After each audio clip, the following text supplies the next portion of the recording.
आइए जानते हैं आगे की कहानी।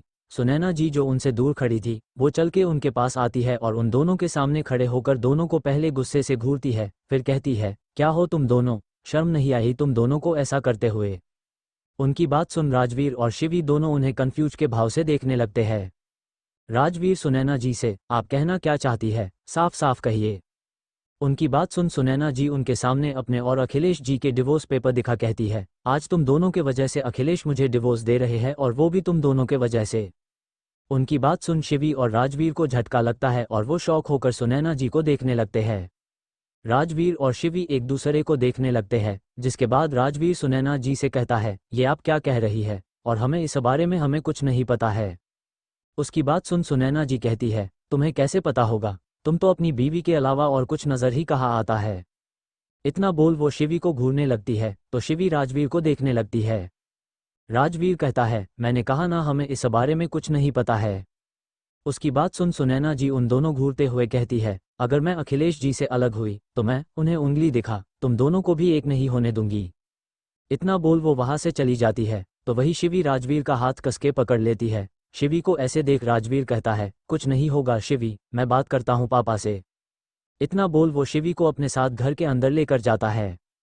राजवीर शिवी को कमरे में लाकर उसकी दवाई देता है, जिसके बाद शिवी को नींद आ जाती है। शिवी के सोने के बाद राजवीर अपना मोबाइल उठा अखिलेश जी को कॉल करता है। अखिलेश जी अपने कैबिन में चेयर पर बैठे कुछ सोच रहे थे, तभी टेबल पर रखा उनका मोबाइल रिंग करता है। अखिलेश जी अपने मोबाइल को देखते हैं, जिस पर राजवीर का कॉल आ रहा था। अखिलेश जी राजवीर का कॉल इग्नोर कर देते हैं और अपने मन में कहते हैं, मैं जानता हूँ राजवीर तुम क्यों कॉल कर रहे हो, पर सुनैना को सबक सिखाने के लिए मुझे ये करना ही पड़ेगा। इतना बोल वो अपना मोबाइल साइलेंट मोड पर कर देते हैं। राजवीर परेशान होकर अपना मोबाइल रख देता है और फिर वही बैठ कुछ सोचने लगता है। राजवीर फिर मान को कॉल करता है और कहता है, पता लगाओ प्रतीक कहाँ है। उसकी बात सुन मान अपना सिर हाँ में हिला देता है तो राजवीर आकर शिवी के पास बैठ जाता है। रात का वक्त राजवीर, शिवी और नीरज डिनर करने डाइनिंग टेबल पर बैठे हुए थे। तभी शिवी राजवीर को कुछ इशारा करती है तो राजवीर नीरज से पूछता है, तुम्हारे ऑफिस का काम कैसा चल रहा है। उसके सवाल पर नीरज बताता है, सीख रहा हूँ भाई और देखना जल्दी सारा काम सीख जाऊंगा। उसकी बात सुन राजवीर आगे पूछता है, तो क्या आज पापा ऑफिस आए थे। उसके सवाल पर नीरज नॉर्मल होकर हाँ उसका जवाब सुन शिवी और राजवीर समझ जाते हैं कि नीरज को अभी तक कुछ पता नहीं है। वही नीरज आगे कहता है, पापा आए तो थे पर फिर किसी मीटिंग के लिए चले गए थे तो उनसे मुलाकात नहीं हो पाए। उसकी बात सुन राजवीर गहरी सांस लेता है और उसे कहता है, नीरज आज सुनैना माँ यहाँ आई थी। उसकी बात सुन नीरज कहता है, इस बार क्या नाटक किया। उसके सवाल पर राजवीर कहता है, उन्होंने बताया कि पापा उन्हें डिवोर्स दे रहे हैं। उसकी बात सुन नीरज हैरान होकर राजवीर को देखने लगता है तो राजवीर अपना सिर हाँ में हिला देता है। नीरज पूछता है, क्या ये माँ ने आपको बताया। उसके सवाल पर राजवीर अपना सिर हाँ में हिला हामी भर देता है तो नीरज कहता है, अगर पापा ने फैसला लिया है तो सही ही होगा। उसकी बात सुन राजवीर और शिवी हैरान हो जाते हैं। राजवीर कहता है, नीरज बात को समझो, पापा ने इतना बड़ा फैसला लिया है तो इसके पीछे जरूरी कोई बड़ी वजह होगी। उसकी बात सुन नीरज कहता है, पापा को इस बार माँ की कोई बड़ी गलती पता चली होगी। उसे इतना नॉर्मली बोलते देख राजवीर कहता है, नीरज ये कैसी बात कर रहे हो तुम। उसके सवाल पर नीरज बस अपना सिर झुका लेता है तो शिवी कहती है, नीरज ऑफिस में पापा का मूड कैसा था। नीरज शिवी को देख कहता है, भाभी पापा कुछ देर ही थे ऑफिस में, तब तक उनका मूड ठीक ही था। उसकी बात सुन शिवी राजवीर से कहती है, आपको कल जाकर पापा से मिलना चाहिए।